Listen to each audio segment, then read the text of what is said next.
Hello everyone, నేను మీ Lakshmi, former AVGP member, legal service authority, standing counsel for state financial corporation and Allahabad bank. Legal ట్యుటోరియల్స్లో ఇవాల్టి topic Hindu marriage act. Hindu marriage యాక్ట్లో ఇవాల్టి వీడియోలో ప్రతి సెక్షన్ గురించి చాలా డీటెయిల్డ్గా డిస్కస్ చేయడం జరిగింది.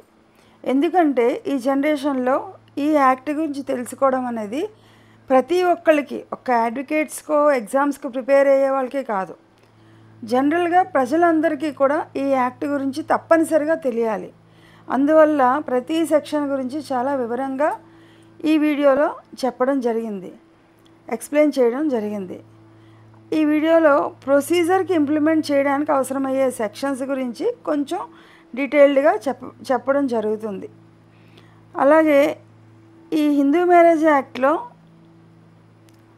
ప్రతి సెక్షన్లో ప్రతి అంశము ఒక స్పెషల్ టాపిక్ మీదే డిస్కస్ చేయడం అన్నది జరుగుతుంది. ఈ యాక్ట్ మీద పూర్తి అవగాహన ఈ వీడియో అంతా విన్న తర్వాత వస్తుందని భావిస్తున్నాం. అందుకు ఈ వీడియోని అసలు ఏ సెక్షన్ని స్కిప్ చేయకుండా జాగ్రత్తగా వినండి. మీకు ఏమైనా డౌట్స్ ఉంటే కామెంట్ బాక్స్లో తెలియజేయండి. నా ఛానల్ని సబ్స్క్రైబ్ చేయని వాళ్ళు ఎవరైనా ఉంటే సబ్స్క్రైబ్ చేసి, లైక్ చేసి, షేర్ చేయండి. Thank you. ఇంకా ఇవాళ టాపిక్లోకి లేట్ చేయకుండా వెళ్ళిపోదాం. హిందూ మ్యారేజ్ యాక్ట్లో హిందూ వివాహ చట్టం 1955 మొత్తం 37 విభాగాలను కలిగి ఉంది. వీటిని 6 అధ్యాయాలుగా విభజించారు. ప్రాథమిక నిబంధనలు, హిందూ వివాహానికి షరతులు, దాంపత్య హక్కులు, పునరుద్ధరణ మరియు న్యాయపరమైన విభజన, వివాహం మరియు విడాకుల రద్దు, అధికార పరిధి మరియు విధానం, మరియు పొదుపులు మరియు రద్దులను గురించి ఈ యాక్ట్ పూర్తిగా కవర్ చేస్తుందండి. మొదటి సెక్షను హిందూ వివాహ చట్టంలో డిస్కస్ చేయబోయే మొదటి సెక్షను సెక్షన్ 4. సెక్షన్ 4 ఏం చెప్తుందంటే ఈ చట్టం యొక్క ప్రధాన ప్రభావాన్ని ఎలా ఏర్పాటు చేస్తుంది అనేది చెప్తుంది.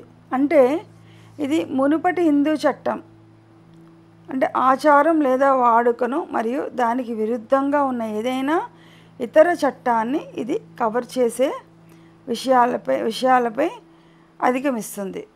ఈ విభాగంలోనే వివరణాత్మక దృష్టాంతాలను అందించకపోయినా విడాకులు కోరుకునే జంట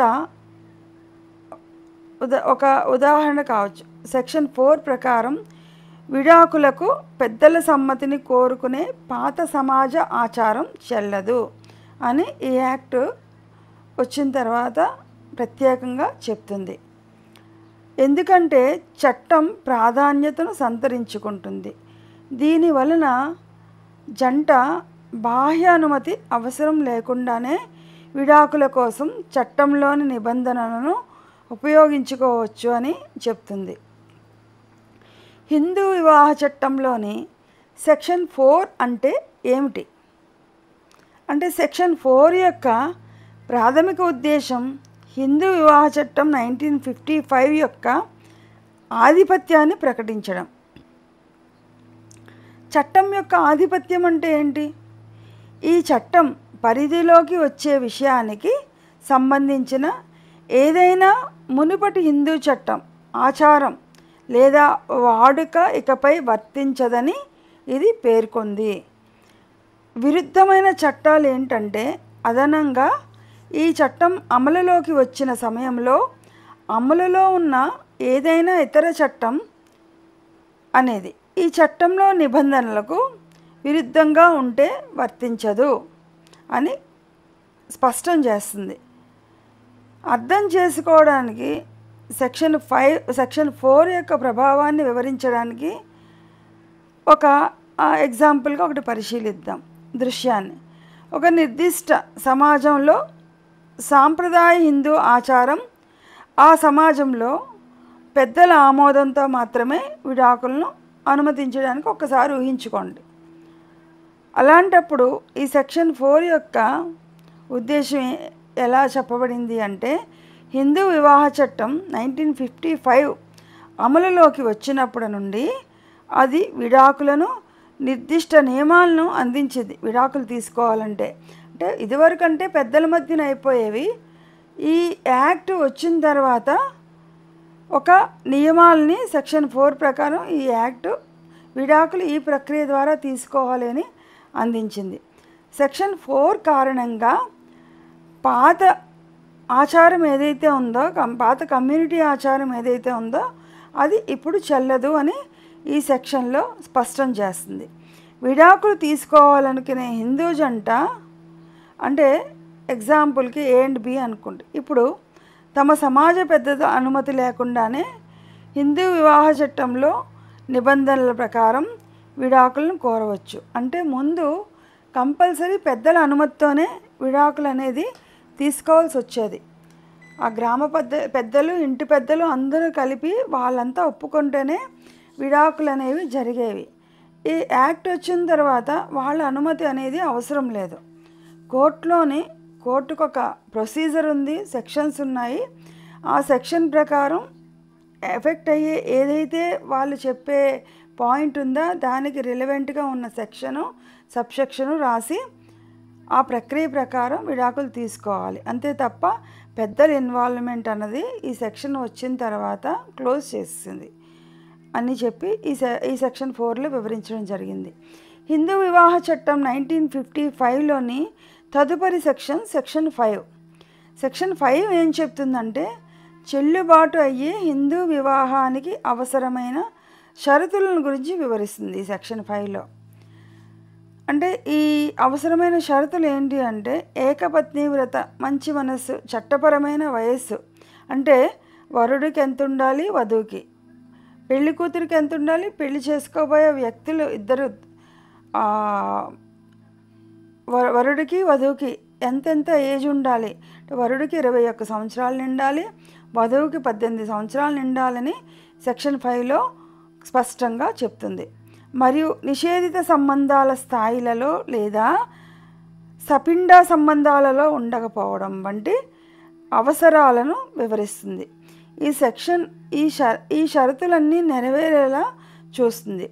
చట్టం ప్రకారం చెల్లనేని వివాహాలను కూడా నిరోధిస్తుంది. ఈ సెక్షన్ 5 కింద చెల్లుబాటు అయ్యే హిందూ వివాహానికి షరతులు ఎలా ఉంటాయంటే హిందూ వివాహ చట్టం 1955 ప్రకారం వివాహం చెల్లుబాటు కావాలంటే ఈ క్రింది షరతులు మాత్రమే సాటిస్ఫై చేయాలి. అవి ఏకపత్ని వ్రతం అంటే పెళ్ళి చేసుకున్న తర్వాత ఒకే భార్య ఒకే పెళ్ళి. వివాహ సమయంలో ఇరు పక్షాల వారికి జీవించి ఉన్న జీవిత భాగస్వామి ఉండకూడదు. అంటే వాళ్ళు వివాహం చేసుకునే టైంకి వధువుకి కానీ వరుడికి కానీ ఇరుపక్షాల వారికి వేరొక జీవిత భాగస్వామి జీవించి ఉండకూడదు లేదా లీగల్గా వ్యాలిడ్ మ్యారేజ్ డిజాల్వ్ అవ్వకుండా చేసుకోకూడదు అని చెప్తుంది. మానసిక దృఢత్వం అంటే ఏ పక్షము ఇరుపక్షాల వారు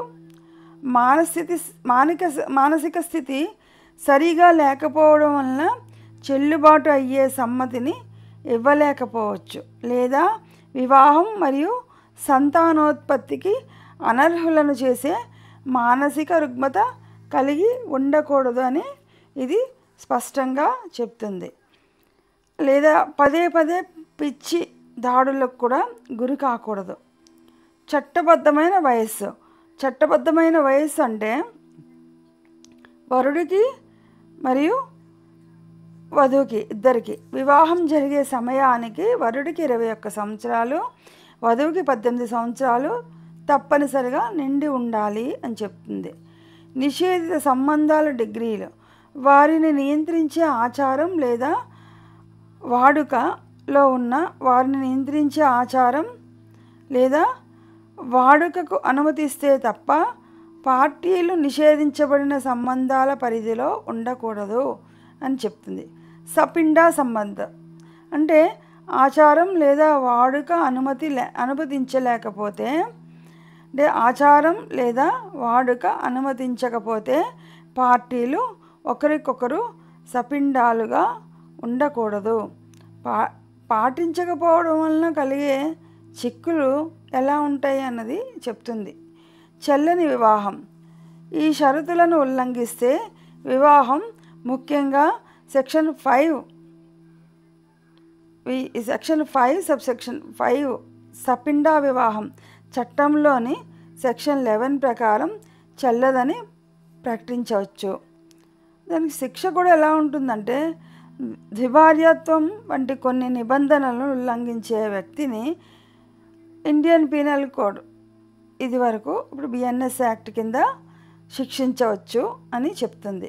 చట్టపరమైన అసమర్థత ఏ విధంగా ఉంటుందంటే, ఒక ద్విపాత్రాభినయం, ఒక వ్యక్తికి ఇప్పటికే జీవించి ఉన్న జీవిత భాగస్వామి ఉంటే అది భారతదేశం వెలుపల జరిగినా కూడా చట్టవిరుద్ధం మరియు అసమర్థమైనగా పరిగణించబడుతుంది ఆ వివాహం. మైనర్ల వివాహంలో సంరక్షత్వాన్ని వివరించే హిందీ వివాహ చట్టంలోని తదుపరి సెక్షన్ 6 చెప్తుంది మైనర్ల వివాహం గురించి. ఈ మైనర్ల వివాహము అనేది ఇది తొలగించారు, రద్దు చేశారు మరియు ఇకపై ఈ చట్టంలోని ఇది భాగం కాదు. వయోజన సమ్మతిని నొక్కి చెప్పి ఆధునిక చట్టాలకు అనుగుణంగా మరియు బాల్య వివాహాలను నిరోధించడానికి మైనర్ వివాహానికి సంరక్షకుల సమ్మతి నిబంధనను తొలగించినందున వివరణాత్మక దృష్టాంతాలు లేవు. అంటే సెక్షన్ 6 ఏమి చేయడానికి ఉపయోగించబడింది అన్నది సంరక్షకుని సమ్మతి. అంటే దీని రద్దుకు ముందు, ఈ సెక్షన్ రద్దుకు ముందు సెక్షన్ 6 ప్రకారం వివాహంలో సంరక్షకుడి సమ్మతి అంటే గార్డియన్ తరగా సమ్మతి అవసరమైతే దానిని తండ్రి, తల్లి లేదా తండ్రి తరపున తాత లేదా అమ్మమ్మ లేదా పూర్తి లేదా అర్ధ రక్త సోదరులు అంటే కజిన్స్ సోదరులు ఇవ్వవచ్చు. ప్రయోజనం ఏంటంటే, ఈ విభాగం మైనర్ వివాహానికి సంరక్షకుడి సమ్మతిని అధికారీకరించడానికి అనుమతించింది. అలాంటి వివాహాలకు ఇది చట్టపరమైన అవసరంగా మారింది. అసలు ఎందుకు తొలగించబడిందంటే, ఈ సెక్షను బాల్య వివాహాల నివారణ కోసం, అంటే బాల్య వివాహాలు చేయడానికి, బాల్య వివాహాలను ఎంకరేజ్ చేయకుండా దానికి వ్యతిరేక ప్రయత్నాలను బలోపేతం చేయడానికి ఈ సెక్షన్ 6ని తొలగించారు. అంటే ఇది ఉన్నప్పుడు ఈవెన్ మైనర్లుగా ఉన్నప్పుడు పెద్దవాళ్ళ తాలూకా రక్త సంబంధికులు పెద్దవాళ్ళు ఎవరైతే ఉన్నారో వాళ్ళ తాలూకా అనుమతి ఉంటే చేసేయవచ్చు. తర్వాత ఈ సెక్షన్ తొలగించిన తర్వాత వధువుకి వరుడికి తప్పనిసరిగా అబ్బాయికి 21 సంవత్సరాలు, అమ్మాయికి 18 సంవత్సరాలు నిండి ఉండాలి. అది అప్పుడే ఆ మ్యారేజ్ వ్యాలిడ్ మ్యారేజ్ అని స్పష్టం చేసింది. అలాగే చట్టపరమైన పరిణామాలు ఎలా ఉంటాయంటే, మైనర్లతో జరిగే ఏ వివాహం అయినా చెల్లదని భావిస్తారు మరియు అలాంటి వివాహంలో పాల్గొన్న వ్యక్తులు సంరక్షకుల అనుమతితో కూడా ప్రస్తుత పిల్లల రక్షణ చట్టాల ప్రకారం శిక్షలను కూడా ఎదుర్కోవచ్చు. పేరెంట్స్ చేసినా సరే వాళ్ళు శిక్షలను ఎదుర్కోవచ్చు. మరిన్ని భద్రతా చర్యలు కూడా తీసుకోవడం జరిగింది. బాల్య వివాహాల నిషేధ చట్టం 2006 ప్రకారం బాల్య వివాహాలకు వ్యతిరేకంగా అదనపు చట్టపరమైన రక్షణలను ఇది అందిస్తుంది అని క్లియర్గా చెప్పడం జరిగింది. హిందూ వివాహ చట్టం 1955లోని తదుపరి ముఖ్యమైన సెక్షన్ 7. సెక్షన్ 7 ఏం చెప్తుందంటే, హిందూ వివాహానికి అవసరమైన ఆచారాలను గురించి ఇది వివరిస్తుంది. ఈ ఆచారాలన్నీ కూడా మనం హిందూ వివాహం సంప్రదాయ ప్రకారం చేసుకున్న ప్రతీదీ కూడా చట్టమే. ఈ ప్రతీదీ చట్టపరంగానే లోబడి ఆ ఆచారాలన్నీ పెట్టబడ్డాయి. హిందూ వివాహానికి అవసరమైన ఆచారాలు వివరిస్తుంది. ఏంటంటే కొన్ని దృష్టాంతాలను అందించదు. భారతదేశం అంతటా వివిధ హిందూ సమాజాలలో విస్తృతమైన వైవిధ్యమైన ఆచారాలు మరియు ఆచారాలను గుర్తించడం వలన ఈ చట్టం ఉద్దేశపూర్వకంగా వివాహ వేడుకల యొక్క నిర్దిష్ట జాబితాను ఇవ్వదు. అంటే ప్రాంతానికి ఈ ఆచారాలన్నీ మారుతుంటాయి. ఒక కులానికి, మతానికి, ప్రాంతానికి అన్నిటికీ మారుతుంటాయి. దానివల్ల నిర్దిష్టమైన జాబితా అంటే ఒక లిస్టు, ఈ విధంగా చేసుకోవాలి, ఈ కులం ఈ విధంగా చేసుకోవాలి అనే లిస్టును మాత్రం ఇవ్వలేదు. సెక్షన్ 7లోని కీలకమైన నిబంధనలు ఏంటంటే ఈ విభాగం 2 భాగాలుగా విభజించబడింది.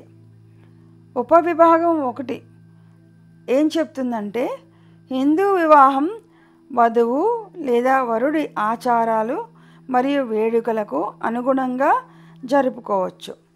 ఇది సంబంధిత వర్గాల నిర్దిష్ట సంప్రదాయాలను గుర్తించడం ద్వారా ఆవశ్యకతను కూడా వివరిస్తూ అనుమతిస్తుంది. అలాగే సబ్సెక్షన్ 2 ఏం చెప్తుందంటే ఆచారాల్లో సప్తపది అంటే వధువు మరియు వరుడు పవిత్ర అగ్నిహోత్రం ముందు సంయుక్తంగా 7 అడుగులు వేయడం అనేది క్లియర్గా చెప్తుంది. 7 అడుగులు వేయాలి అనే సంప్రదాయాన్ని గురించి చెప్తుంది. అంటే 7వ అడుగు వేసినప్పుడు వివాహం సంపూర్ణంగా మరియు బంధనాత్మకంగా మారుతుంది అని చెబుతుంది. ఆచార వేడుకలు ఎలా ఉంటాయంటే ఈ చట్టం నిర్దిష్ట వేడుకలను వివరించినప్పటికీ సాధారణ ఆచారాలలో తరచుగా ఇవి ఉంటాయి. కన్యాదానం, వధువు తండ్రి ఆమెను వరుడికి ఇచ్చే వేడుక. అలాగే హోమం, పవిత్ర అగ్నికి అర్పించే నైవేద్యం. పాణిగ్రహణం, వరుడు వధువు చేయి పట్టుకునే వేడుక. సప్తపది అంటే పవిత్ర అగ్ని చుట్టూ 7 మెట్లు. ఇది ఆచారాలలో భాగమైతే వివాహం చట్టబద్ధంగా పూర్తయినట్లుగా పరిగణించబడే అత్యంత కీలకమైన ఆచారం అని, ఇది మస్ట్ అని చెప్పి కూడా ఈ మధ్యకాలంలో జడ్జిమెంట్స్ పరంగా తెలియజేయడం జరిగింది. రాష్ట్ర సవరణలు కొన్ని ఉంటాయి. కొన్ని రాష్ట్రాలు నిర్దిష్ట స్థానిక సంప్రదాయాలకు అనుగుణంగా సవరణలను ప్రవేశపెట్టాయి. ఉదాహరణకి 1967 మద్రాస్ సవరణ ఈ సెక్షన్ 7 హిందూ మ్యారేజ్ యాక్ట్లో సెక్షన్ 7లో ఏని జోడించింది. ఇది ఏం చెప్తుంటే అంటే ఆత్మగౌరవం గురించి చెప్తుంది. అంటే సంస్కరణవాద వివాహాలను ఇది గుర్తిస్తుంది. ఈ నిబంధనల ప్రకారం పూజారి హాజరు అవసరం లేదు మరియు ఒకరికొకరు దండలు వేయడం ద్వారా ఉంగరాలు మార్చుకోవడం వంటి సరళమైన వేడుకలు సరిపోతాయి అని ఈ సెక్షను చెప్తుంది. హిందూ మ్యారేజ్ యాక్ట్ 1955లో తదుపరి సెక్షన్ 8. సెక్షన్ 8 ఏం చెప్తుందంటే హిందూ వివాహాల నమోదు. ఇందులో ఏ విధమైన కన్ఫ్యూజన్స్ లేవు. కానీ వివరాలు రిజిస్ట్రేషన్ ప్రధానంగా అధికారిక రికార్డును అందించడం కోసమేనని మరియు దానిని విస్మరించడం వివాహం యొక్క చెల్లుబాటును ప్రభావితం చేయదని స్పష్టం చేస్తాయి. అంటే సెక్షన్ 8లోని కీలక నిబంధనలు ఏంటంటే స్వచ్ఛంద రిజిస్ట్రేషన్. సెక్షన్ 8 సబ్సెక్షన్ 1 ప్రకారం వరుడు మరియు వధువు ఈ జంటలు తమ వివాహాన్ని హిందూ వివాహ రిజిస్టర్లో స్వచ్ఛందంగా నమోదు చేసుకోవడానికి అనుమతించే నియమాలను రూపొందించడానికి రాష్ట్ర ప్రభుత్వాలకు అధికారం ఉంది. ఇది వివాహానికి చట్టపరమైన రుజువును సులభతరం చేయడానికి ఉద్దేశించబడింది. మ్యారేజ్ రిజిస్ట్రేషన్ అన్నది చట్టపరంగా అది ఇక ఏ విధమైన కన్ఫ్యూజన్స్ కానీ మ్యారేజ్ వ్యాలిడిటీని కానీ క్వశ్చన్ చేయబడకుండా రిజిస్ట్రేషన్ చేయించుకుంటే మంచిది అని ఉద్దేశించబడింది. తప్పనిసరి రిజిస్ట్రేషన్ సెక్షన్ 8 సబ్సెక్షన్ 2 ఏం చెప్తుందంటే, ఒక రాష్ట్ర ప్రభుత్వం తన అధికార పరిధిలో వివాహ రిజిస్ట్రేషన్ను తప్పనిసరి చేసే అధికారం కలిగి ఉంటుంది. అలాంటి నిబంధన అమలులోకి వస్తే నిబంధనలను ఉల్లంఘించినందుకు ఆ ఉల్లంఘించినందుకు ఆ ఉల్లంఘింపు కోసం 25 రూపాయల వరకు జరిమానాన్ని, అంటే ఈ యాక్ట్ రాసినప్పుడు గురించి ఆ అమౌంట్ చెప్పడం జరిగింది, జరిమానాన్ని విధించవచ్చు అని చెప్తుంది. వివాహ సాక్ష్యం సెక్షన్ 8 సబ్సెక్షన్ 4 ఏం చెప్తుందంటే, హిందూ వివాహం రిజిస్టర్లో నమోదులు చట్టపరమైన చర్యలలో సాక్ష్యంగా ఆమోదయోగ్యమైంది. అంటే రిజిస్టర్ యొక్క ధృవీకరించబడిన సారాంశాలను రిజిస్ట్రార్ నుండి పొందవచ్చు. అంటే హిందూ మ్యారేజ్ యాక్ట్లో సెక్షన్ 8 సబ్సెక్షన్ 4 ప్రకారం ఈ మ్యారేజ్ రిజిస్ట్రేషన్ చేయించుకున్న తర్వాత దాని యొక్క ఆ సాక్ష్యంగా, అది ఒక సాక్ష్యంగా రిజిస్ట్రార్ దగ్గర నుంచి ఆ రిజిస్ట్రేషన్ సర్టిఫికెట్ అన్నది పొందవచ్చు అని చెప్తుంది. రిజిస్ట్రేషన్ చేసుకోకపోవడం రిజిస్ట్రేషన్ చేసుకోకపోవడం అనేది వివాహాన్ని చెల్లదు అని ఈ సెక్షన్ 8 సబ్సెక్షన్ 5 అనేది చెప్తుంది. ఇది కీలకమైన ఉపవిభాగం.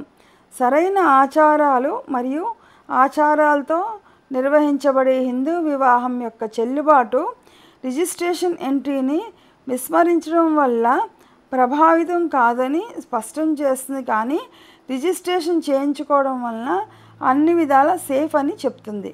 రిజిస్ట్రేషన్ యొక్క ఉదాహరణ ఏంటంటే సెక్షన్ 8 ఎలా పనిచేస్తుందో ఇక్కడ ఒక ఆచరణాత్మకంగా ఒక ఉదాహరణ ఉంది. ఒక ఇద్దరు వధువు వరుడు ఉన్నారు. ఢిల్లీలో సంప్రదాయ హిందూ ఆచారాల ప్రకారం వివాహం చేసుకున్నారు. వీసా కోసం దరఖాస్తు చేసుకోవడం వంటి పరిపాలనా ప్రయోజనాల కోసం అధికారిక రికార్డు పొందడానికి వారు తమ వివాహాన్ని నమోదు చేసుకోవాలి, రిజిస్టర్ ఆఫీసులో రిజిస్ట్రేషన్ చేయించుకోవాలి అని డిసైడ్ అవుతారు. ఈ జంట వివాహాల రిజిస్ట్రార్ను సందర్శించి మీట్ అయ్యి దరఖాస్తు ఫామ్ని ఫిల్ చేసి అవసరమైన పత్రాలు మరియు ఛాయాచిత్రాలు, అంటే పెళ్లి ఫోటోల్ని అన్నిటినీ అందించాలి.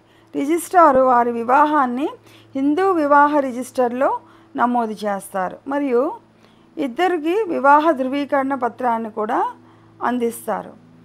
అలాగే ఈ దృశ్యం అంటే ఈ ఐచ్ఛిక నమోదు ఢిల్లీలో సెక్షన్ 8 సబ్సెక్షన్ 1 కింద ఐచ్ఛిక నమోదు నియమాలు మాత్రమే ఉంటే వారు దానిని నమోదు చేసుకోకపోయినా వారి వివాహం హిందూ చట్ట ప్రకారం చట్టబద్ధంగా చెల్లుబాటు అవుతుంది.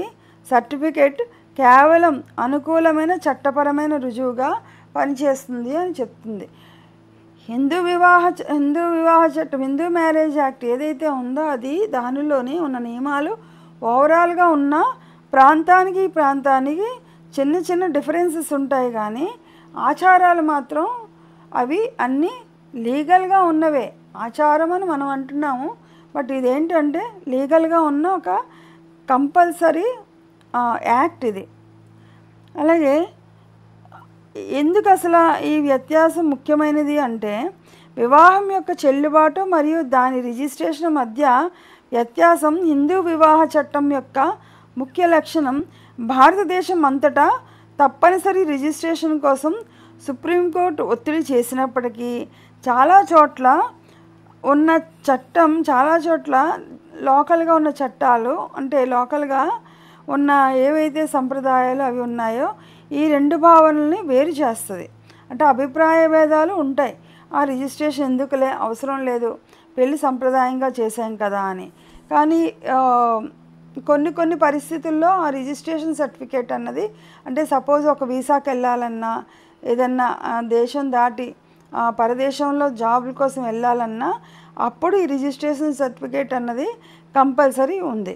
ఈ ఆచార వేడుకలతో జరిగే వివాహం అధికారికంగా నమోదు కాకపోయినా చట్టం దృష్టిలో చెల్లుతుంది అని కూడా చెప్తుంది. హిందూ వివాహ చట్టం 1955లోని తదుపరి సెక్షన్ 9. సెక్షన్ 9 ఏం చెప్తుందంటే దాంపత్య హక్కుల పునరుద్ధరణ. అంటే ఈ సెక్షన్ 9 హిందూ వివాహ చట్టంలో చాలా ఇంపార్టెంట్ సెక్షన్, చాలా కీలకమైన పాత్రని పోషిస్తుంది. దాంపత్య హక్కుల పునరుద్ధరణ గురించి నిర్వచిస్తుంది మరియు వ్యవహరిస్తుంది. సహేతుకమైన కారణం లేకుండా జీవిత భాగస్వామిని వదిలివేయబడ్డం, అంటే జీవిత భాగస్వామి వైదొలిగిన లేదంటే భాగస్వామి తిరిగి సహజీవనం చేయమని చెప్పినా వినకపోతే ఈ సెక్షన్ ప్రకారం రెస్టిట్యూషన్ ఆఫ్ కాంజుగల్ రైట్స్ అంటారు దీన్ని. ఈ సెక్షన్ ప్రకారం తిరిగి సహజీవనం చేయమని బలవంతం చేసే ఉత్తర్వు కోసం కోర్టులో వేసే పిటిషన్ను ఈ సెక్షన్ 9 అనేది వివరిస్తుంది. అంటే ఒక ఇద్దరిలో జీవిత భాగస్వామిలో ఒక భాగస్వామి కారణం లేకుండా వెళ్ళిపోయిన మ్యాట్రిమోనియల్ లైఫ్ నుంచి మరొక భాగస్వామి మళ్ళీ తిరిగి మ్యాట్రిమోనియల్ లైఫ్లోకి రమ్మని చెప్పి కోర్టు ద్వారా చట్టం ద్వారా పిలిచే నిబంధనే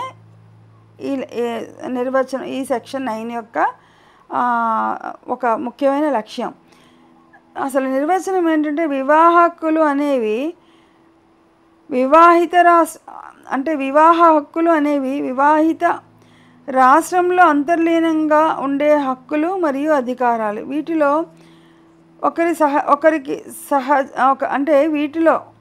ఒకరి సమాజం, సౌకర్యం మరియు ఆప్యాయతపై హక్కు ఉంటుంది. ఈ వైవాహిక సంబంధాలను పునరుద్ధరించే చట్టపరమైన పరిష్కారం దాంపత్య హక్కుల పునరుద్ధరణ అనేదే లక్ష్యం. సెక్షన్ 9 యొక్క ఉద్దేశం వివాహ వ్యవస్థను నిలబెట్టడం మరియు సయోధ్యను ప్రోత్సహించడం. ఇద్దరి మధ్యన ఒక సయోధ్య అన్నది ఇద్దరి మధ్యన మళ్ళీ తిరిగి రీయూనియన్ అన్నది ప్రోత్సహించడం అనేది ముఖ్య లక్ష్యం. అది రద్దు కాకుండా, అంటే చిన్న అభిప్రాయ భేదాలకు ఆ వివాహం అనేది రద్దయిపోకుండా నిరోధించడం. ఇది వివాహ బంధాన్ని కాపాడుకోవడానికి సహాయపడే సాధనంగా ఈ సెక్షన్ 9 అనేది పనిచేస్తుంది. అంటే చిన్న రీజన్స్కి విడిపోయి దూరంగా ఉన్న పరిస్థితుల్లో భార్యాభర్తల్ని కోర్టు ద్వారా మళ్ళీ తిరిగి కలిసి ఉంటామని ఒక జీవిత భాగస్వామి మరి ఒక జీవిత భాగస్వామిని మ్యాట్రిమోనియల్ లైఫ్లోకి చట్టబద్ధంగా కోర్టు ద్వారా ఆహ్వానించడం అనేది స్పష్టంగా చెప్పాలంటే ఇదే దీని అర్థం.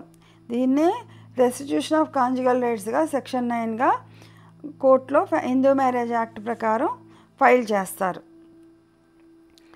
పిటిషనర్ మొదట్లో ఉపసంహరణకు చెల్లుబాటు అయ్యే కారణం లేదని నిరూపించుకోవాలి. అంటే వైవాహిక హక్కుల పునరుద్ధరణ కోసమే ఈ పిటిషన్ దాఖలు చేయవచ్చు, కానీ పిటిషనర్ మొదట్లో ఉపసంహరణకు చెల్లుబాటు అయ్యే కారణం లేదని నిరూపించుకోవాలి. అంటే భాగస్వామి ఏ రీజన్ లేకుండానే మ్యాట్రిమోనియల్ లైఫ్ నుంచి వెళ్ళిపోయింది అనేది నిరూపించుకోవాలి. ఆపై సహేతుకమైన అంటే సాకు చూపించే బాధ్యత ఇతర రెండో జీవిత భాగస్వామిపైకి అది షిఫ్ట్ అవుతుంది. పిటిషనర్ వాదనలతో సంతృప్తి చెందితే మరియు తిరస్కరించడానికి ఎటువంటి చట్టపరమైన కారణాలు లేనట్లయితే కోర్టు ఈ సెక్షన్ 9 అనేది మంజూరు చేయవచ్చు. వివాహం జరిగిన కుటుంబ కోర్టులో జంట చివరగా కలిసి నివసించిన లేదా భార్య నివసించే ప్రాంతంలో, అంటే వివాహం జరిగిన జంట ఆ సరౌండింగ్స్లో ఉన్న కుటుంబ కోర్టులో కానీ లేదా లాస్ట్ ప్లేస్ ఆఫ్ రెసిడెన్స్ అంటే ఇద్దరు లాస్ట్లో ఎక్కడైతే కలిసి ఉన్నారో అక్కడ కానీ ఈ పిటిషన్ని దాఖలు చేయవచ్చు. ఈ డిగ్రీ అమలు ఎలా ఉంటుందంటే జైలు శిక్ష అనేది ఈ నిబంధనలో ఏ విధంగా ఉండదు పాటించకపోవడం. అంటే దీనివల్ల కలిగే పరిణామాలు కానప్పటికీ జైలు శిక్ష అది ఉండే పరిణామాలు ఉన్న సెక్షన్ కానప్పటికీ ఆస్తిని అటాచ్ చేయడం వంటి ఆర్థిక చర్యల ద్వారా కోర్టు ఆ డిగ్రీని అమలు చేయవచ్చు. అంటే జీవిత భాగస్వామి 1 సంవత్సరం లేదా అంతకంటే ఎక్కువ కాలం డిగ్రీని పాటించకపోతే హిందూ వివాహ చట్టంలోని సెక్షన్ 13(1)(a) ప్రకారం 1A క్లాస్ 2 ప్రకారం విడాకులకు దీనిని ఆధారంగా ఉపయోగించవచ్చు. అంటే కోర్టు కలిసి ఉండమని ఆర్డర్ ఇచ్చిన తర్వాత కూడా మరి ఒక జీవిత భాగస్వామి కలిసి ఉండడానికి నిరాకరిస్తే హిందూ వివాహ చట్టంలోని సెక్షన్ 13(1)(a) దీని ప్రకారం విడాకులకు దీనిని ఒక ఆధారంగా ఉపయోగించుకోవచ్చు అని చెప్తుంది. ఉపసంహరణకు సహేతుకమైన సాకులు వివాహ విరమణకు సహేతుకమైన సాకు అంటే రీజన్స్ సాకు అంటే ఖచ్చితంగా నిర్వచించబడలేదు. అంటే ఖచ్చితంగా ఇదే ఉండాలి ఈ రీజనే ఉండాలి అని మెన్షన్ చేయలేదు.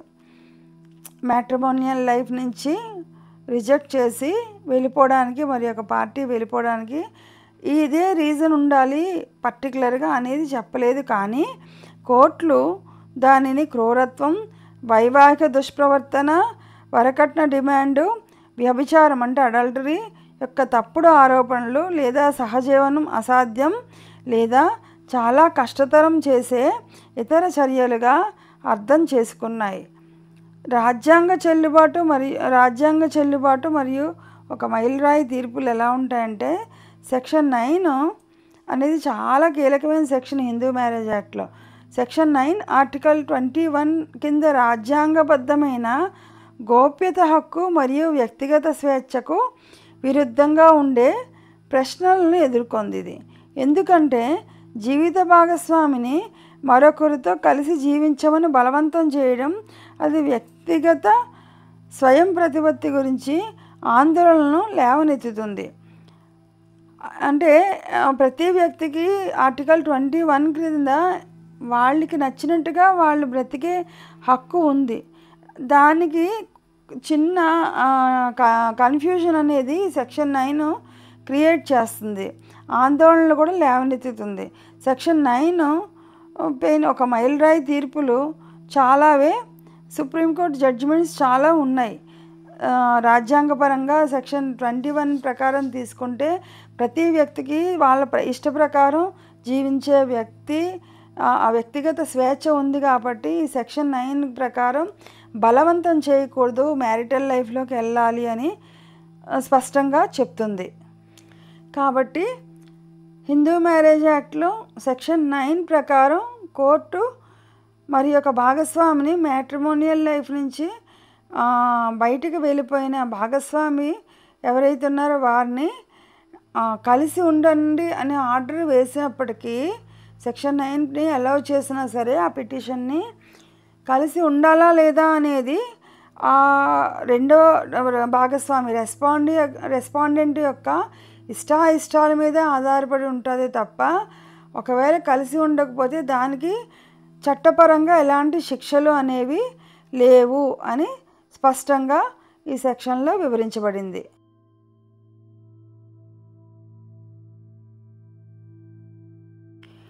హిందూ వివాహ చట్టంలో తదుపరి సెక్షన్ 10. సెక్షన్ 10 అన్నది ఏం చెప్తుంది అంటే జ్యుడిషియల్ సెపరేషన్ గురించి సెక్షన్ 10 వివరిస్తుంది. ఇది వివాహిత జంట చట్టబద్ధంగా విడాకులు తీసుకోకుండా విడివిడిగా జీవించడానికి అనుమతించే కోర్టు డిగ్రీ. అయినప్పటికీ వారు వివాహం చేసుకున్నారు. విడాకులకు చట్టంలోని సెక్షన్ 13(1)లో ఎంటర్ చేయబడిన లిస్టులో ఎంటర్ చేయబడిన ఏవైనా కారణాల ఆధారంగా జీవిత భాగస్వాములు ఎవరైనా న్యాయపరమైన విభజన కోసం పిటిషన్ అనేది దాఖలు చేయవచ్చు. మరియు భార్యకు కూడా సెక్షన్ 13(2)లో సెక్షన్ 13 సబ్సెక్షన్ 2లో Hindu marriage act section 13 subsection 2 ప్రకారం పేర్కొన్న కారణాల ఆధారంగా న్యాయపరమైన విభజన కోసం పిటిషను దాఖలు చేయవచ్చు అని ఈ సెక్షన్ 10 అనేది చెప్తుంది. అంటే సెక్షన్ 9 అనేది కలపడం కోసం ప్రయత్నిస్తే సెక్షన్ 10 అనేది అవకాశం లేనప్పుడు న్యాయబద్ధంగా కొంతకాలం విభజన గురించి ఇది చెప్తుంది. అలాగే ఈ సెక్షన్ 13 సబ్సెక్షన్ 2 ప్రకారం ఏం చెప్తుందంటే, ఒకసారి డిగ్రీ ఆమోదించబడిన తర్వాత జీవిత భాగస్వాములు కలిసి జీవించాల్సిన బాధ్యత అంటే ఆ రెస్పాన్సిబిలిటీ అనేది ఉండదు. మరియు కోర్టు తరువాత ఈ డిగ్రీని రద్దు చేయవచ్చు. అది న్యాయమైనది మరియు సహేతుకమైనదని భావిస్తే సెక్షన్ 10 కింద న్యాయపరమైన విభజన అనేది చేస్తుంది. అదే సెక్షన్ 10 కింద న్యాయపరమైన విభజన దాని యొక్క ముఖ్య అంశాలు ఏంటంటే, దీని యొక్క ప్రయోజనం ఈ విధంగా చెప్పింది. వివాహిత జంట వివాహాన్ని రద్దు చేసుకోకుండా విడిపోయి విడిగా జీవించడానికి అనుమతించడం, వైవాహిక విభేదాలను ఎదుర్కోవడానికి చట్టపరమైన ఒక చట్టాన్ని అందించడం. అంటే కొంతకాలం లీగల్గా డైవర్స్ లేకుండా విడివిడిగా ఒకరితో ఒకరి సంబంధం లేకుండా ఉంటే కొంతకాలం తర్వాత మళ్ళీ వాళ్ళకి కలిసి జీవించే అభిప్రాయం అనుకూలం ఏర్పడతాయి అనే ఒక సదుద్దేశంతో ఈ సెక్షన్లో ఈ విభాగం అనేది పెట్టడం, ఈ సెక్షన్ అనేది పెట్టడం జరిగింది. అసలు ఇది ఈ సెక్షన్లో ఈ పిటిషన్ ఎవరు దాఖలు చేయవచ్చు అనే దానికి వస్తే, ఈ చట్టం కింద వివాహం చేసుకున్న భర్త లేదా భార్య ఇద్దరిలో ఎవరైనా ఈ పిటిషన్ని సెక్షన్ 10 కింద దాఖలు చేయవచ్చు. అంటే జ్యుడిషియల్ సెపరేషన్ అంటారు. జ్యుడిషియల్ సెపరేషన్ సెక్షన్ 10 అనేది జ్యుడిషియల్ సెపరేషన్ అంటే కోర్టే విడివిడిగా కొంతకాలం విడిగా ఉండండి, అప్పుడు మీ మనసులు మారి మీరు కలిసే అవకాశం ఉండవచ్చు అని ఒక కన్క్లూజన్కి వచ్చి ఇచ్చేదే జ్యుడిషియల్ సెపరేషన్. దాన్నే ఈ సెక్షన్ 10 అనేది డీల్ చేస్తుంది. ఇది భార్య కానీ భర్త కానీ ఎవరైనా సరే ఈ పిటిషన్ని కోర్టులో ఫైల్ చేసుకోవచ్చు. అసలు దాఖలు చేయడానికి కారణాలు ఎలా ఉండాలి అంటే, హిందూ వివాహ చట్టంలోని సెక్షన్ 13(1)లో పేర్కొన్న అంటే విడాకులకు సంబంధించిన కారణాలతో సమానమైన కారణాలు, అంటే క్రూరత్వం కానీ ఒకరి మీద ఒకరికి అంటే అడల్టరీ ఉన్న, ఇంకా సెక్షన్ 13లోని విడాకులు దాఖలు చేయడానికి ఏ కండిషన్స్ అయితే ఉండాలో వాటిలో ఏ ఒకటి ఉన్నా ఆ కారణాలతో సమానమైన కారణాలు ఉంటే ఈ పిటిషన్ని దాఖలు చేయాలి. భార్యల విషయానికి వస్తే సెక్షన్ 13 సబ్సెక్షన్ 2లోని అదనపు కారణాలు కూడా అందుబాటులో ఉంటాయి. డిగ్రీ ప్రభావం ఎలా ఉంటుందంటే, ఒకసారి న్యాయపరమైన విడిపోవడానికి ఒక ఉత్తర్వు అంటే జడ్జిమెంట్ జారీ చేసిన తర్వాత ఆ జంట కలిసి జీవించడం అనవసరం అవుతుంది. అంటే విడివిడిగా ఉంటారు వాళ్ళు. ఈ డిగ్రీ రద్దు ఎలా ఉంటుందంటే, ఒకవేళ భార్యాభర్తల్లో ఎవరైనా దరఖాస్తు చేసుకున్నప్పుడు అది న్యాయమైనదని మరియు సహేతుకబద్ధమైనదని కోర్టు సాటిస్ఫై అయితే న్యాయపరమైన విభజన ఉత్తర్వును రద్దు చేసి లేదా రద్దు చేసే అధికారం కూడా కోర్టుకు ఉంటుంది. ఈ జ్యుడిషియల్ సెపరేషన్ని ఇద్దరిలో ఎవరైనా అప్లికేషన్ పెడితే దాని మీద కోర్టు సాటిస్ఫై అయితే అప్పుడు కోర్టుకి ఆ జ్యుడిషియల్ సెపరేషన్ ఆర్డర్ని రద్దు చేసే అధికారం అనేది ఉంటుంది. విడాకుల నుండి ఇది ఎలా భిన్నంగా అంటే డిఫరెన్స్ ఏంటంటే, విడాకులకి జ్యుడిషియల్ సెపరేషన్కి ఉన్న డిఫరెన్స్ ఏంటంటే, వివాహం రద్దు చేసినప్పటికీ న్యాయపరమైన విభజన చట్టపరమైన విభజనను అందిస్తుంది. కానీ పార్టీలు వివాహం ఎగ్జిస్టెన్స్లో ఉన్నట్టుగానే భావించాలి. సహజీవనం పునఃస్థాపన అంటే న్యాయపరమైన విభజన డిక్రీని పొందిన పార్టీలు తరువాత కూడా ఆ డిక్రీని రద్దు చేయాలని మరియు వారిద్దరూ అంగీకరిస్తే తిరిగి సహజీవనాన్ని తిరిగి ప్రారంభించాలని కోర్టుకి దరఖాస్తు చేసుకోవచ్చు. జ్యుడిషియల్ సెపరేషన్లో ఉంటుండగా ఇద్దరు ఒక కన్క్లూజన్కి వచ్చి కలిసి జీవిద్దాం అనుకుంటే వాళ్ళు ఈ జ్యుడిషియల్ సెపరేషన్ని రద్దు చేసుకుంటే తిరిగి మ్యారేజ్ యొక్క వ్యాలిడిటీ అన్నది ఉంటుంది. జ్యుడిషియల్ సెపరేషన్ వలన లీగల్ శాంక్టిటీ మ్యారేజ్కి ఎక్కడికి పోదు. ఈ విడాకులకు షరతులు డిగ్రీ తర్వాత 2 సంవత్సరాలు లేదా అంతకంటే ఎక్కువ కాలం పాటు పార్టీలు సహజీవనం ప్రారంభించకపోతే సెక్షన్ 13(1)(a) ప్రకారం న్యాయపరమైన విభజన కోసం జారీ చేయబడిన డిగ్రీ విడాకులకు ఆధారం కావచ్చు. అంటే జ్యుడిషియల్ సెపరేషను కోర్టు ఇచ్చిన తర్వాత 2 సంవత్సరాలు కాలం వరకు కూడా ఈ భార్యాభర్తలు తిరిగి సహజీవనాన్ని ప్రారంభించకపోతే ఈ జ్యుడిషియల్ సెపరేషన్ అన్నది ఒక సెక్షన్ 13(1)(a) ప్రకారం విడాకుల కోసం ఫైల్ చేసుకోవడానికి విడాకుల డిగ్రీని పొందడానికి ఒక స్ట్రాంగ్ గ్రౌండ్ అనేది అవ్వచ్చు అని ఈ సెక్షన్ చెప్తుంది. హిందూ వివాహ చట్టంలో తదుపరి సెక్షన్ 11. సెక్షన్ 11 ఏం చెప్తుందంటే చెల్లని వివాహాలను గురించి నిర్వచిస్తుంది మరియు వివరిస్తుంది. ఈ చట్టం యొక్క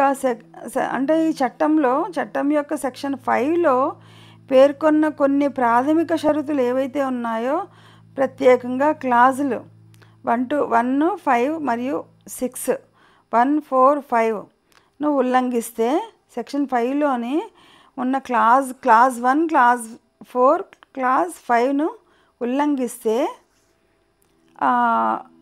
ఈ చట్టం అమలులోకి వచ్చిన తర్వాత జరిగే వివాహం చెల్లదు అని పేర్కొంటుంది. అలాంటి వివాహం ఇరు పక్షాలలో ఎవరైనా మరొకరికి వ్యతిరేకంగా దాఖలు చేసే పిటిషన్ ద్వారా రద్దు డిగ్రీ ద్వారా చెల్లదు అని ప్రకటించబడుతుంది. సెక్షన్ 11 యొక్క ముఖ్య అంశాలు ఏంటంటే ప్రారంభంలోనే శూన్య వివాహం. ప్రారంభంలో శూన్యం అంటే కొన్ని వివాహాలు ఉంటాయి, అవి ప్రారంభం నుంచి శూన్య వివాహాల కిందే అంటే చెల్లనివిగా లేదా శూన్యమైన వివాహంగా పరిగణించబడుతుంది. వివాహం ప్రారంభం నుండి చెల్లనిదిగా ముందుగా ఉన్న వాస్తవాన్ని ప్రకటించడమే న్యాయపరమైన రద్దు డిగ్రీ. ఈ శూన్య వివాహాలకి కారణాలు సెక్షన్ 5లో చెప్పినట్టుగా సెక్షన్ 5లో ఉపవిభాగాలు 1, 4, 5లో పేర్కొన్న షరతులను ఉల్లంఘిస్తే అప్పుడు ఆ వివాహం అనేది చెల్లదు. సెక్షన్ 5(1) ప్రకారం ఆ 2 పార్టీలు నిషేధించబడిన సంబంధం యొక్క స్థాయిలలో ఉంటే వివాహం చెల్లదు. వారిలో ప్రతి ఒక్కరికి నియంత్రించే ఆచారం లేదా వాడుక అటువంటి వివాహాన్ని అనుమతిస్తే తప్ప.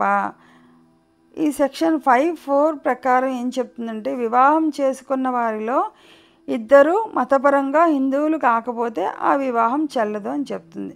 అలాగే సెక్షన్ 5లో ఉపవిభాగం 5లో వివాహంలో ఇరుపక్షాలు మానసికంగా ఆరోగ్యంగా లేకుండే లేదా మానసిక రుగ్మత కారణంగా ఒకరు లేదా ఇద్దరు చెల్లుబాటు అయ్యే సమ్మతిని ఇవ్వలేకపోతే ఈ వివాహం చెల్లదు అని చెప్తుంది. సెక్షన్ 11 ప్రకారం ఎలాంటి వివాహాలు చెల్లవంటే సెక్షన్ 5లో చెప్పినట్టుగా 4, 5 కండిషన్స్ ఏవైతే ఉన్నాయో అవి ఇంప్లిమెంట్ చేయలేకపోతే అప్పుడు ఈ వివాహం అన్నది 11 ప్రకారం ప్రారంభం నుంచే శూన్య వివాహంగా డిక్లేర్ చేయబడుతుంది అని చెప్తుంది. వివాహంలో ఏ పక్షమైనా ఆ వివాహం చెల్లదని ప్రకటించాలని కోరుతూ అవతలి పక్షానికి వ్యతిరేకంగా పిటిషన్ దాఖలు చేయవచ్చు. పిల్లల చట్టబద్ధత ఎలా ఉండాలంటే ముఖ్యంగా సెక్షన్ 11 కింద వివాహం చెల్లదని ప్రకటించబడితే ఆ వివాహం నుండి జన్మించిన ఏ బిడ్డనైనా చట్టబద్ధంగానే పరిగణిస్తారు. అయితే వివాహం చెల్లుబాటు అయి ఉంటే వారు చట్టబద్ధంగా ఉండేవారు. అంటే సెక్షన్ 11 ముఖ్యంగా చెప్పేది ఏంటంటే సెక్షన్ 11 కింద శూన్య వివాహం అంటే ప్రారంభం నుంచి వివాహం చెల్లని వివాహంగా ప్రకటించబడితే ఆ వివాహం నుండి పిల్లలు కానీ ఇన్ బిట్వీన్ జన్మించి ఉంటే ఏ బిడ్డనైనా అది చట్టబద్ధంగా పరిగణిస్తారు. కానీ వివాహం చెల్లుబాటు అయి ఉంటే వారు చట్టబద్ధంగా ఉండేవారు అని స్పష్టంగా చెప్తుంది. తదుపరి సెక్షన్ హిందూ వివాహ చట్టంలో తదుపరి సెక్షన్ 12.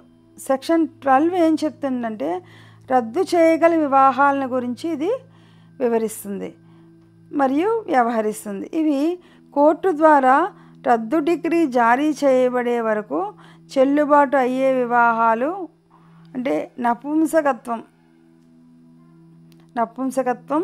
మోసం లేదా సమ్మతిని పొందడంలో బలవంతం చేయడం లేదా వివాహ సమయంలో మరొక పురుషుడు ప్రతివాది ద్వారా గర్భం దాల్చడం వంటి నిర్దిష్ట కారణాల వల్ల వాటిని రద్దు చేస్తుంది. మోసం లేదా బలవంతపు కేసులకు కాలపరిమితి వంటి అటువంటి పిటిషన్లు దాఖలు చేయడంపై పరిమితులను కూడా ఈ చట్టం అందిస్తుంది. సెక్షన్ 12 కింద రద్దు చేయగల వివాహానికి వివరణాత్మకంగా ఈ క్రింది కారణాలు చెప్పబడ్డాయి. ఫస్ట్ కారణం ఏంటంటే నపుంసకత్వం అంటే సంసారానికి పనికి రాకపోవడం. అలాగే రెండో కండిషన్ ఏంటంటే సెకండ్ కండిషను సెక్షన్ 5లో ఉన్న షరతుల ఉల్లంఘన.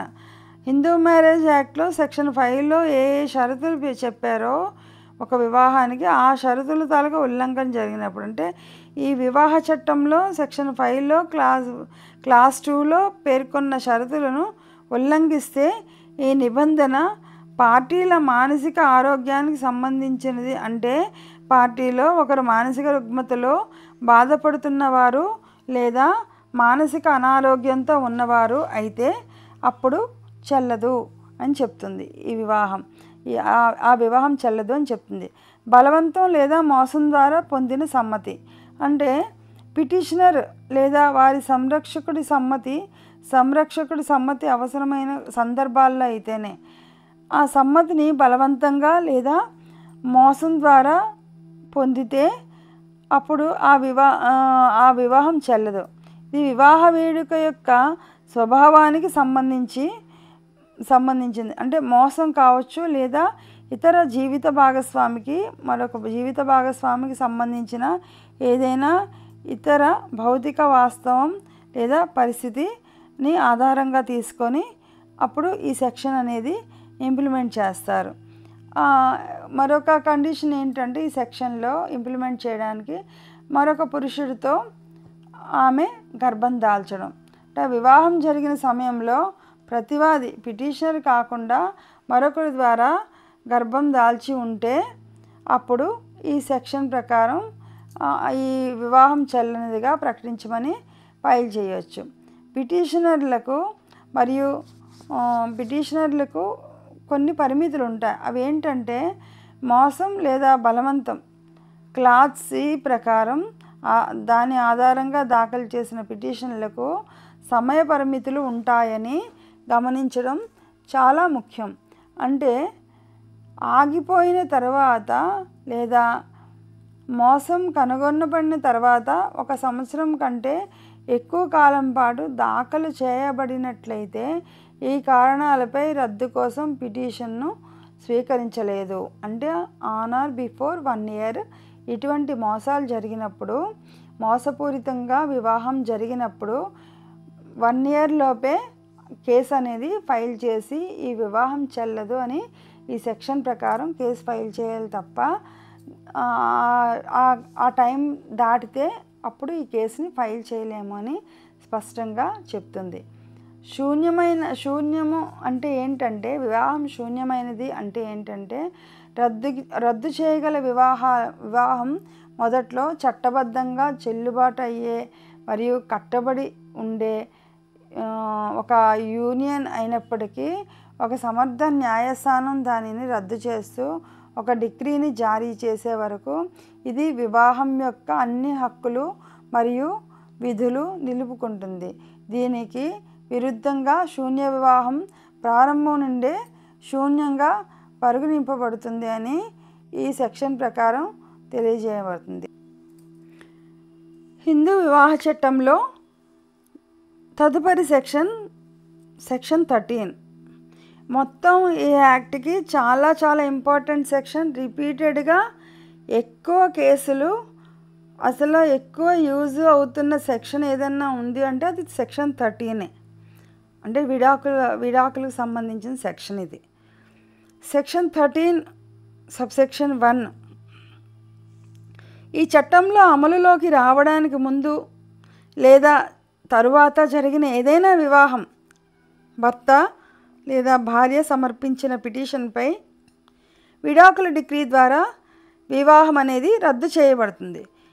ఈ క్రింది కారణాల చేత మరొక పక్షం వివాహం జరిగిన తర్వాత అతని లేదా ఆమె జీవిత భాగస్వామితో కాకుండా వేరే ఏ వ్యక్తితోనైనా స్వచ్ఛంద లైంగిక సంబంధం కలిగి ఉన్నా, అంటే ఈ కారణాలు కింద ఇప్పుడు చెప్తున్న కారణాల ద్వారా మరొక జీవిత భాగస్వామి విడాకులకి ఎలా ఫైల్ చేసుకోవచ్చు, ఏ కారణాలు ఉంటే ఫైల్ చేసుకోవచ్చు అనేది చెప్తుంది. అనగా వివాహం జరిగిన తర్వాత పిటిషనర్తో క్రూరంగా ప్రవర్తించినట్లయితే లేదా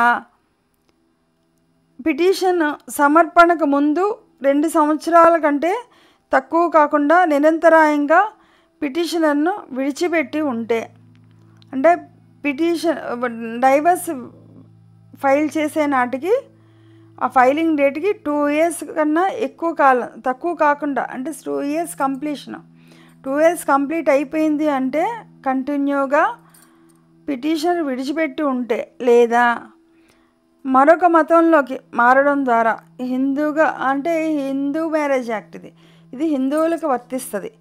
ఒక హిందువు మతం మారితే అప్పుడు కూడా ఈ మరొక జీవిత భాగస్వామి మతం మారిన కారణం చూపించి డైవర్స్ డిగ్రీని పొందడానికి అర్హులు అని చెప్తుంది.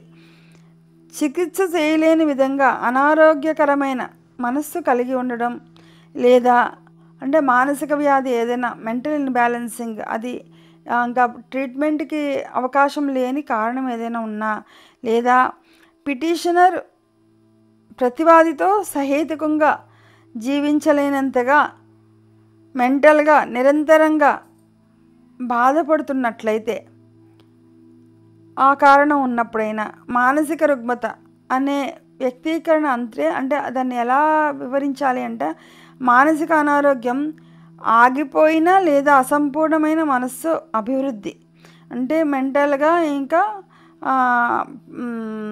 మెంటల్గా ఒక అభివృద్ధి అనేది మెంటల్ ఇన్బ్యాలెన్సింగ్ అనేది వచ్చి అభివృద్ధి అనేది ఆగిపోయిన సందర్భాల్లో మానసిక రుగ్మత లేదా ఏదైనా ఇతర రుగ్మత లేదా మనస్సు యొక్క వైకల్యం, మరియు ఇందులో ముఖ్యంగా చెప్పేది ఏంటంటే స్కిజోఫ్రెనియా కూడా ఉంటుంది. మానసిక రుగ్మత అనే వ్యక్తీకరణ అంటే నిరంతరం రుగ్మతతో లేదా మానసిక వైకల్యంతో మేధస్సు యొక్క అంటే వాళ్ళ యొక్క మెంటల్ కెపాసిటీ అన్నది, మెంటల్ ఇన్బ్యాలెన్సింగ్ అన్నది పూర్తిగా చచ్చిపోయి ఉంటే, మెంటల్ ఇన్బ్యాలెన్సింగ్గా పూర్తిగా ఉంటే మెంటల్గా బ్యాలెన్స్ అన్నది పూర్తిగా చచ్చిపోయి ఉంటే, కెపాసిటీ పని చేయకుండా ఉన్నప్పుడు, ఆ సందర్భాల్లో ఉన్నప్పుడు దీని ఫలితంగా అవతల పక్షం అసాధారణంగా దూకుడుగా లేదా తీవ్రంగా బాధ్యతారహితంగా ప్రవర్తించడం జరుగుతుంది. ఇలాంటి ఇష్యూస్ ఉన్నప్పుడు, మెంటల్ ఇన్బ్యాలెన్సింగ్ ఉన్నప్పుడు, జీవిత భాగస్వామిలో ఏ ఒక్కరికన్నా మెంటల్ ఇన్బ్యాలెన్సింగ్ ఉన్నప్పుడు వాళ్ళు అసాధారణంగా అంటే నేచురల్గా కాకుండా ఇమీడియట్గా వాళ్ళు ఏదైనా అటాక్ చేయడం కానీ, విపరీతమైన తీవ్రతరమైన పనులు, ఏమైనా అసందర్భమైన పనులు చేయడం కానీ జరుగుతుంది. దీనికి వైద్య చికిత్స అవసరమా లేదా అనేది ఆ రోగి యొక్క అసలు అవకాశం ఉందా అన్నది ఆ రోగి యొక్క పరిస్థితి అనేది మెడికల్ ప్రిస్క్రిప్షన్ ద్వారా, ఒక డాక్టర్ నిర్ధారణ ద్వారా తెలుస్తుంది. అంటువ్యాధి రూపంలో లైంగిక సంక్రమణం వ్యాధితో బాధపడిన లైంగిక సంక్రమణం ద్వారా ఏమైనా అంటువ్యాధులు ఉన్నప్పుడు కూడా డైవర్స్ అనేది గ్రాంట్ చేయబడుతుంది. ఏదైనా మత క్రమంలో ప్రవేశించడం ద్వారా ప్రపంచాన్ని త్యజించడం, లేదా అంటే మత మార్పిడి చేసుకుంటే, జీవిత భాగస్వామిలో హిందూ నుంచి వేరొక మతానికి వెళ్ళిపోతే కూడా అప్పుడు డైవర్స్ అనేది ఈ సెక్షన్ 13లో సబ్సెక్షన్స్లో వివరించిన విధంగా, సబ్సెక్షన్లో చెప్పబడిన విధంగా ఫైల్ చేసుకోవడానికి అవకాశం ఉంటుంది. ఒక పార్టీ జీవించి అంటే ఈ మత క్రమంలో ప్రవేశించడం ద్వారా ప్రపంచాన్ని త్యజించారు అనేది, అంటే ఆ పార్టీ జీవించి ఉంటే సహజంగానే దాని గురించి వినే వ్యక్తులు, అంటే ఇద్దరిలో ఒక పార్టీ 7 సంవత్సరాలు లేదా అంతకంటే ఎక్కువ కాలం జీవించి ఉన్నట్లు ఎక్కడ అంటే ఆధారాలు లేకపోయిన సందర్భాల్లో, అంటే 7 years మిస్సింగ్లో ఉంటే జీవిత భాగస్వామి కంటిన్యూస్గా, అటువంటి ఆధారాలు ఉన్నట్లయితే అప్పుడు కూడా డైవర్స్ అనేది కోర్టు గ్రాంట్ చేస్తుంది. అది ప్రూవ్ చేసుకోవాల్సిన బాధ్యత మాత్రం పిటిషనర్ మీదే ఉంటుంది. ఈ ఉపవిభాగంలో విడిచిపెట్టు అనే వ్యక్తీకరణ అంటే వివాహానికి అవతలి పక్షం సహేతుకమైన కారణం లేకుండా మరియు ఆ పక్షం యొక్క సమ్మతి లేకుండా లేదా ఇష్టానికి వ్యతిరేకంగా పిటిషనర్ను విడిచిపెట్టడం అని అర్థం. మరియు వివాహానికి అవతలి పక్షం ఆపోజిట్ పార్టీ పిటిషనర్ను ఉద్దేశపూర్వకంగా నిర్లక్ష్యం చేయడం కూడా ఇందులో ఇంక్లూడ్ చేశారు. అలాగే ఇంకా ఈ వైవిధ్యాలన్నీ ఏవైతే ఉన్నాయో, సంబంధిత పైనుండి చెప్పుకున్న కారణాలు ఏవైతే ఉన్నాయో ఆ కారణాల్లో ఏ ఒక్క దాని ద్వారా పిటిషనర్ బాధించబడినా అప్పుడు ఈ డైవర్స్ అనేది గ్రాంట్ చేయబడుతుందని స్పష్టంగా సెక్షన్ 13లోని సబ్సెక్షన్స్ 1, 2, 3, 4 అన్నవి ఇలా 7 వరకు వివరించబడ్డాయి. వీటిలో ఏ ఒక్క రీజను, ఏ ఒక్క గ్రౌండ్ పెట్టి కోర్టు వారిని సాటిస్ఫై చేసినా ఆ పిటిషనర్కి విడాకులు అనేవి మంజూరు చేయబడతాయి అని సెక్షన్ 13 స్పష్టంగా చెప్పబడింది. అలాగే సెక్షన్ 13లోని విడాకుల డిగ్రీ పొందాలంటే మోసపూరితంగా పొందినట్లు ఎక్కడైనా ఆధారాలు చూపిస్తే అది శిక్షార్హమైందే కాకుండా వివరిస్తుంది. హిందూ వివాహ చట్టం 1955లోని తదుపరి సెక్షన్ 14. సెక్షన్ 14 ఏం చెప్తుందంటే, వివాహం జరిగిన తేదీ నుండి 1 సంవత్సరంలోపు విడాకుల కోసం పిటిషన్ను కోర్టుకు సమర్పించరాదని పేర్కొంటూ ఒక చట్టబద్ధమైన అడ్డంకిని ఏర్పాటు చేసింది ఈ సెక్షన్ 14 అన్నది. అంటే 1 year వెయిటింగ్ పీరియడ్ ఉండాలి అన్నది సెక్షన్ 14 స్పష్టంగా చెప్తుంది. అయితే పిటిషనర్కు అసాధారణమైన కష్టాలు లేదా ప్రతివాది వైపు నుండి అసాధారణమైన నీచ ప్రవర్తన ఉన్నట్లు నిరూపించబడితే 1 సంవత్సరం వ్యవధి ముగిసేలోపు పిటిషన్ను దాఖలు చేయడానికి కోర్టులు అనుమతి ఇవ్వవచ్చు. ప్రత్యేకమైన గ్రౌండ్స్ ఏమైనా ఉంటే అలాంటి అనేవడబుల్ సర్కమ్స్టాన్సెస్లో 1 year లోపే వేసుకోవడానికి పిటిషనర్కి అనుమతి ఇవ్వవచ్చు అని కూడా చెబుతుంది. దాఖలు చేయడానికి కోర్టులు ఏ సిచ్యుయేషన్స్లో అనుమతి ఇస్తాయి అంటే సెక్షన్ 14 వివరణాత్మకంగా ఇక్కడ చెప్పబడింది. అది 1 సంవత్సరం బార్ 1 year లిమిటేషన్ అన్నది అంటే దాని ఎగ్జామ్షన్ ఎప్పుడవుతుంది అంటే ఈ సెక్షన్ 14 యొక్క ప్రధాన సూత్రం. దీనిని అర్థము, ఒక జంట వారి వివాహం తర్వాత వెంటనే విడాకులకైతే దాఖలు చేయలేరు. ఈ నియమం నూతన వధూవరులకు విడాకుల ప్రక్రియలను ప్రారంభించే ముందు రాజీ పడడానికి మరియు వారి సంబంధాన్ని అర్థం చేసుకోవడానికి సహేతుకమైన సమయాన్ని ఇవ్వడానికి రూపొందించబడింది. అంటే వివాహం చేసుకున్న వెంటనే ఒకరంటే ఒకరికి ఏం అర్థం అవుతుంది, అందుకు విడాకుల కోసం వివాహమైన 1 సంవత్సరం లోపు రావడం కాదు, కొంత సమయం అన్నది ఇవ్వాలి వాళ్ళకి ఒకరిని అర్థం చేసుకోవడానికి అని ఒక అభిప్రాయానికి వచ్చి ఈ సెక్షన్ 14 అన్నది పెట్టడం జరిగింది, రూపొందించబడింది. ఇది వివాహాన్ని తొందరగా రద్దు చేయడాన్ని నిరోధిస్తుంది. అంటే వివాహ వ్యవస్థ భారతదేశంలో చాలా రెస్పెక్టబుల్ వ్యవస్థ కాబట్టి విడాకులకి అప్లై ఇచ్చే ముందు పూర్వాపరాల్ని కోర్టు చాలా క్షుణ్ణంగా పరిశీలించి కానీ వివాహాన్ని రద్దు చేయదు. మ్యాక్సిమం కోర్టు ఇద్దరిని కలపడానికే, ఇద్దరు కలిసి ఉండడానికి అన్ని రకాల అవకాశాలు ఇచ్చి అప్పుడు there is no chance to reunion between the parties. వీళ్ళిద్దరికీ భార్యాభర్తలు ఇద్దరు ఇంకా కలిసి ఉండడానికి అవకాశం లేదు అని కోర్టు వారు నమ్మినప్పుడు పిటిషనర్ వేసిన గ్రౌండ్స్ అన్నీ కూడా సాటిస్ఫై అయినప్పుడు మాత్రమే సెక్షన్ 13 కింద వివాహం రద్దుపరచబడుతుంది తప్ప అదే వివాహం ఆ గ్రౌండ్స్ సాటిస్ఫై అవ్వకపోయినా 1 ఇయర్ లోపు వివాహం రద్దు చేయమని వచ్చినా అప్పుడు ఈ సెక్షన్ 14 అన్నది ఒక అడ్డంగా, ఒక ఫెన్సింగ్ లాగా నిలబడిపోతుంది అని ఖచ్చితంగా చెప్తుంది. అంటే పిటిషనర్కి అసాధారణమైన కష్టాలంటే విడాకుల కోసం దాఖలు చేసే వ్యక్తి వివాహంలో అసాధారణమైన ఇబ్బందులు లేదా బాధలు ఎదుర్కొంటున్నారని కోర్టుకి నమ్మించాలి, చూపించాలి. అలాగే ప్రతివాది వైపు నుండి అసాధారణమైన దుర్మార్గత్వం ఉందని కూడా నిరూపించాలి. ఈ సెక్షన్ ప్రకారం, సెక్షన్ 14 ప్రకారం 1 ఇయర్ లోపు వేసుకోకూడదు అనే దీన్ని ఆ లిమిటేషన్ క్రాస్ చేసి వేయాలంటే ముందుగా కోర్టు యొక్క అనుమతి పొందడానికి కోర్టుకు ప్రత్యేకంగా స్పెషల్ పిటిషన్ అనేది ఫైల్ చేసుకోవాలి అని చెప్తుంది. ఈ దరఖాస్తును హైకోర్టు సూచించిన నిబంధనల ప్రకారం చేయాలి.